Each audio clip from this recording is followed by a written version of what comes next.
Hola a todos, ¿qué tal? Para entender el origen de los colombianos, comenzamos por los indígenas, pasamos por los españoles y hoy seguimos con otro componente fundamental que está en los africanos que llegaron en los años 1600, como dice la canción. ¿Cómo ocurrió? ¿Por qué llegaron? ¿Cómo vivieron? Ya lo veremos aquí mismo. Bienvenidos a Memoria Colombia.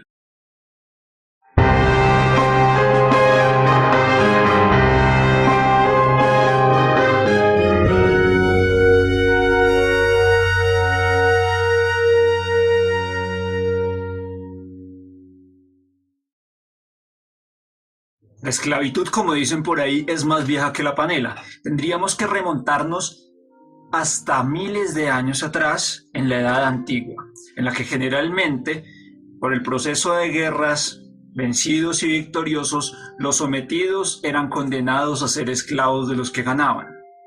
El esclavismo tomó bastante fuerza como un factor importante en la economía de las ciudades-estado griegas y especialmente del Imperio Romano. El derecho romano fue el que sustentó buena parte de la legislación del sistema desde esa época en adelante. Ya posteriormente, en la Edad Media, no se hablaba exactamente de esclavos, sino de serviles que no están sometidos plenamente a esclavitud, pero daban buena parte de su libertad para servir a un señor feudal. Y específicamente en el caso de África, no tenía mucha importancia, el tráfico era de muy baja intensidad, aunque podía llegar a darse un comercio de esclavos en las diferentes culturas que existían y un sometimiento de las mujeres para trabajos domésticos. Los españoles no fueron los únicos que se animaron a recorrer el mundo y a conocer nuevas rutas comerciales. Los portugueses también lo hicieron y llegaron al África en el siglo XV. Establecieron enclaves o empresas para esclavizar, a lo que lo siguió Inglaterra, Francia y los Países Bajos. El primer destino de la esclavitud fue Europa. Los esclavos cruzaban el Sahara hasta llegar al Mediterráneo. ¿Cómo lo hacían los portugueses? Caza de negros, fomento de guerras intertribales, fraude, y se apoyaban gobernantes africanos como intermediarios que ganaban su comisión. Los futuros esclavos eran raptados en Luanda, Santo Tomé y especialmente la costa occidental del África. Los nombres de las tribus de Guinea, Sierra Leona, Congo, Angola le dieron el apellido a muchos afrocolombianos y lo podemos reconocer en diferentes personas reconocidas. Hubo diferentes motivaciones para traer los nuevos esclavos a América. Hubo un problema demográfico con los indígenas, el que les conté en el capítulo de la conquista española, una explotación, una exterminación brutal de la población indígena. Había necesidad de explotar oro de aluvión. ¿Aluvión? ¿Y eso qué es? Es el que se encuentra en las laderas de los ríos. Ustedes han visto en los documentales o en la televisión que hay una persona con un platón, con un pailón gigante y que le empieza a hacer ahí en la ribera, al lado del río, así hasta sacar el agua, o con un colador gigante y empieza a hacerle así, así, hasta que saca las pepitas, las impurezas, sale el agua y queda la piedrita de oro. Eso es el aluvión, así era como lo explotaban los indígenas. Entonces los españoles ya no veían más aluvión, ya habían tomado todo lo que estaba en los monumentos, piedras, joyas, y encontraron las minas, pero necesitaban mano de obra para eso. Y en la Nueva Granada nos habíamos convertido en la principal fuente exportadora de todo el imperio. En cuanto a oro, la plata se extraía del virreinato del Perú. Y desde ese entonces ya nos hemos convertido en monoexportadores. Y había un componente religioso que criticaba fuertemente esclavizar indígenas que ya se habían convertido al cristianismo. ¿Esclavizar cristianos? No. No, eso no es de Dios. Y así, por grandes motivaciones económicas, la esclavitud tomó fuerza. Y la vuelta comenzaba de la siguiente manera. Los barcos negreros partían desde África y llegaban con destino a Europa, en Lisboa o en Sevilla. Y desde Lisboa y Sevilla partían a América, destino Cartagena de Indias, puerto principal de importación y exportación de bienes. Lamentablemente, en este caso, los bienes eran esclavos, personas, seres humanos. Los negros eran considerados como mercancías o activos con patas multiusos. Podían ser utilizados para la minería si eran hombres promedio, para la agricultura si eran niños o ancianos, si eran mujeres, niñeras, cocineras.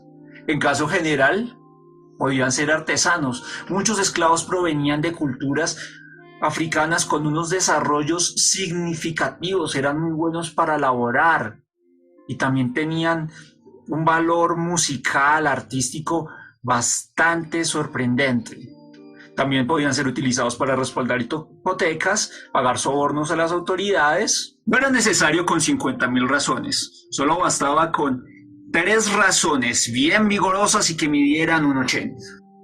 Y en algunos pocos casos eran deplorablemente enviadas a ser prostituidas. Habían exámenes médicos para evaluar el estado de la mercancía, como el examen para definir la situación militar, los hombres me entenderán. En el puerto también habían pujas entre comerciantes y compradores para definir el precio de los esclavos, el cual podía ser y dependía de el sexo, la edad o si había alguna irregularidad o anomalía hallada por los médicos. Como todo dependía de la productividad, los españoles o los amos habían llegado a la conclusión de que la productividad de 3 indígenas equivalía a la de un esclavo negro. Y paulatinamente los indígenas dejaron de ser esclavizados. Muchos de ustedes se preguntan, bueno, ¿y cuántos esclavos en cadenas llegaron a esta tierra? Es una pregunta bastante compleja de contestar con diferentes metodologías para llegar a una respuesta.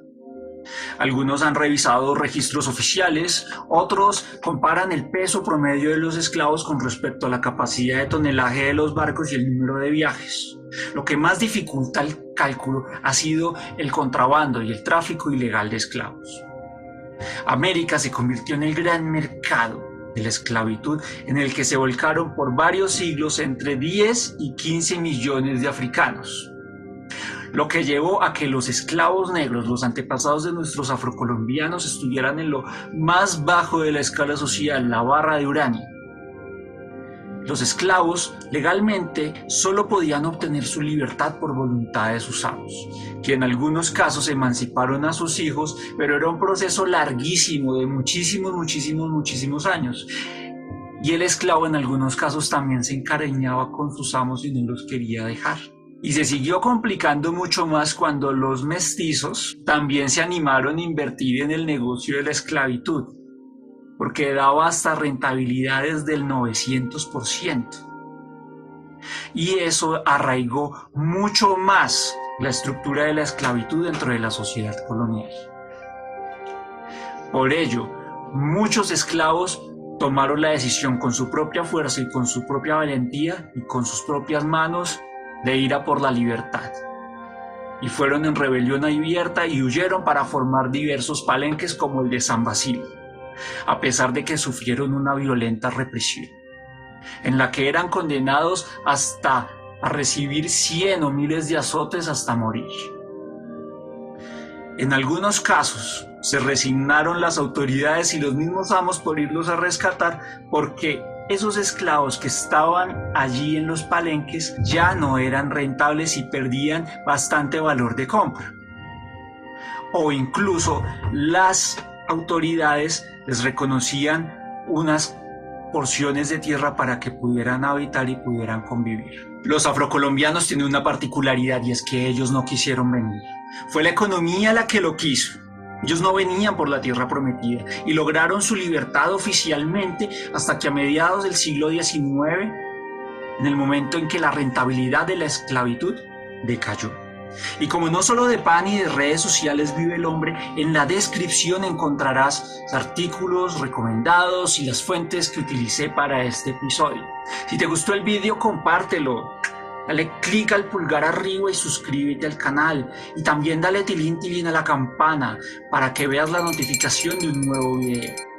Y sepas que Memoria Colombia lucha contra el olvido. Y encontrarás más y más contenido para conocer y entender nuestra historia.